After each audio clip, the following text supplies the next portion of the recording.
1/3. Medium So, perfect. Ako ditong mais. 2 egg. Salt, 1 teaspoon. 1/4 cooking oil. Mix natin hanggang sa mahalo. Kakanggata. 1 1/2 na sugar. Haluin lang natin to. Baking powder, 1/8. Flour. Then, mix lang natin. Pag ganito ang ating texture, huwag tayong mag-alala kasi sasalain naman natin yan ng isang beses natin ito sasalain. Ng 2 cups na butter para sa puto. Mag-add tayo ng powder puto green. Cup na ganito. Cup ay 1/3.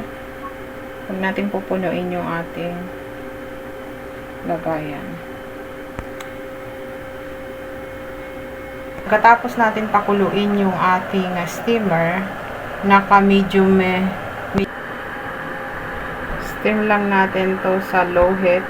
Wow, so perfect guys! Oh my God! Puto so fluffy.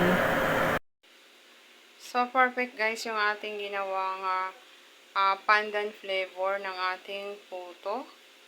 Wala talaga siyang ka-filled. Kumbaga, wala talaga siyang kapalpak-palpak guys.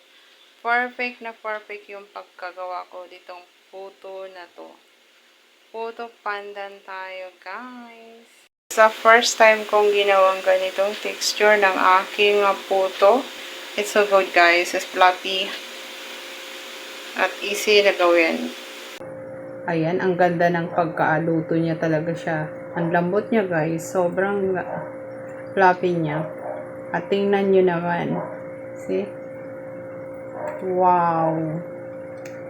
So delicious. Perfect. Good din siya pambinta. Ang lambot. Ang sarap niya.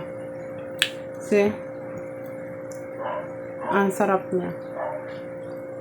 Sobrang lambot niya. Yan mo. See? Kanya. See?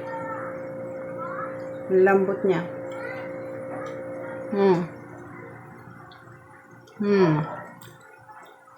Yummy ah. Ang kanyang tamis, tama lang. At delicious.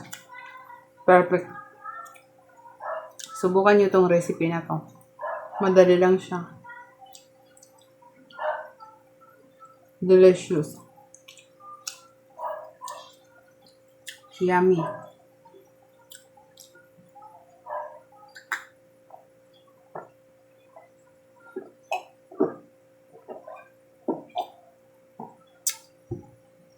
Thank you guys for watching. Please subscribe to my YouTube channel and follow my Facebook page.